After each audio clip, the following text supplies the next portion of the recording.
Nga palang luto na 'to nakaraan pa 'to at ito nga pala ay para naman sa pagpapasting ng amo ko. Hello mga kakabs! Ito nga pala yung aking una munang gagawin at yan nga pala ay magagawa muna ako ng dough at yan ay naguna na ako sa paglalagay ng 3 basong harina. Nilagyan ko lang din siya ng asukal at saka yung gatas na powder.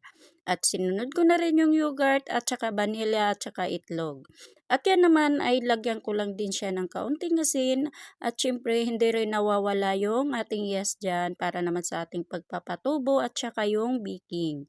At saka ko lang din siya lagyan ng kaunting mantika.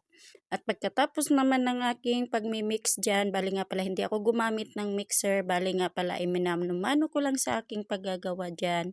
At yan naman ay pagkatapos naman ng aking pagpapatubo after 30 hours, yan nga pala ay gumawa na rin ako ng aking papaya ay sinimulan ko na nga pala sa aking cheese at saka dito naman ako ay nakapagawa na rin ako ng mini pizza. At yan naman nahahayaan ko lang muna at dito naman ako muna sa aking pagluluto ng macaroni.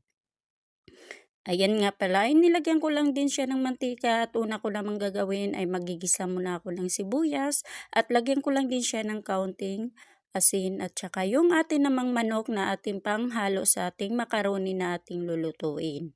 Bale nga pala ito ay kaunti lang naman yung aking gagawin kasi nga isang tao lang naman yung nagpapasting pero para naman yan ay pag gusto lang kumain ng iba at meron naman din silang makakain. At yan ay tinitimplahan ko na nga pala hindi lahat ng mga seasoning ay aking nilalagay dyan. At syempre hindi nawawala yung magic cubes at yan nga pala ay gigisa ko muna, hayaan ko lang muna ng mga ilang minuto at saka ko na naman lalagyan ng tomato paste.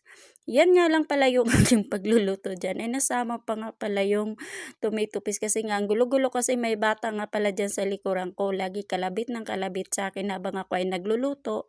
Kaya ayan nga pala ay hinayaan ko muna ng mga ilang minuto at yan ay pagkatapos naman at saka ko na naman siya lalagyan ng tubig. Para naman sa aking pagpapakulo, syempre unahin ko muna yung manok sa pagluluto, saka ko naman ilalagay yung ating pasta. At dito nga pala, yan, habang ako ay nagsasalang ng aking para naman sa macaroni, binalikan ko nga pala yung mga doon aking ginagawa.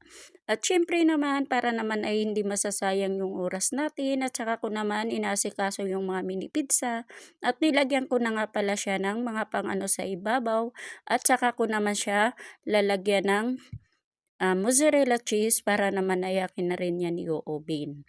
Bali nga pala lahat ng aking mga ginagawa dyan na mga dough ay nilalagyan ko na lahat, pati naman yung jatter. At yan nga pala yung meron din siyang manok na yung nakapalaman sa ilalim at saka yun nga pala yung isa ay ginagawa ko ng cheese. Ito nga pala yung jatter at saka ito naman yung aking mga natatapos ng patire. Ayan nga pala, pagkatapos naman dyan, hayaan ko muna ng mailang minuto at saka ko naman binalikan yung manok. At yan nga pala, ilalagay ko na rin yung macaroni pasta. Ganito nga pala ang pagluluto ng macaroni dito. Bali nga pala, ipinagsabay-sabay na lahat. Hindi yung tulad sa atin ay kailangan pa ilalaga saka ilalagay yung mga sauce. Dito nga pala, ganito lang kasimple ang pagluluto. Ang ginagawa ko nga pala habang mayroon pang tubig, pinapatay ko na yung apoy para naman ay hanggang sa paglamig niya ay may tubig pa rin yung aking nilulutong pasta. At fast forward na nga, ayan nga pala, ang nag-aayos nga pala niyan yung anak ng amo ko kasi nga gustong-gusto niya yung mga ginagawa ko. Kaya ayan, hinayaan ko na lang muna siya. Bali nga pala ito na yung lahat yung aking naluluto. At dito naman kasi madali lang naman ito lulutuin. Ito yung pinakahuli kong niluluto ay nagawa nga pala ako ng soup. Ito nga pala ay yung oatmeal or yung tinatawag ditong shorba. Ito nga pala hindi na nga pala ako nagigisa kundi ay dinidiretso ko na sa pagluluto kasi nga yung mga lahat ng aking mga panggisa dyan ay sinasabay ko na sa pagbi-blender.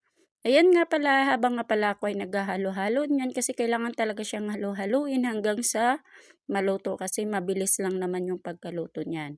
At nilagyan ko lang din siya ng kaunting oatmeal na hindi naka-blender.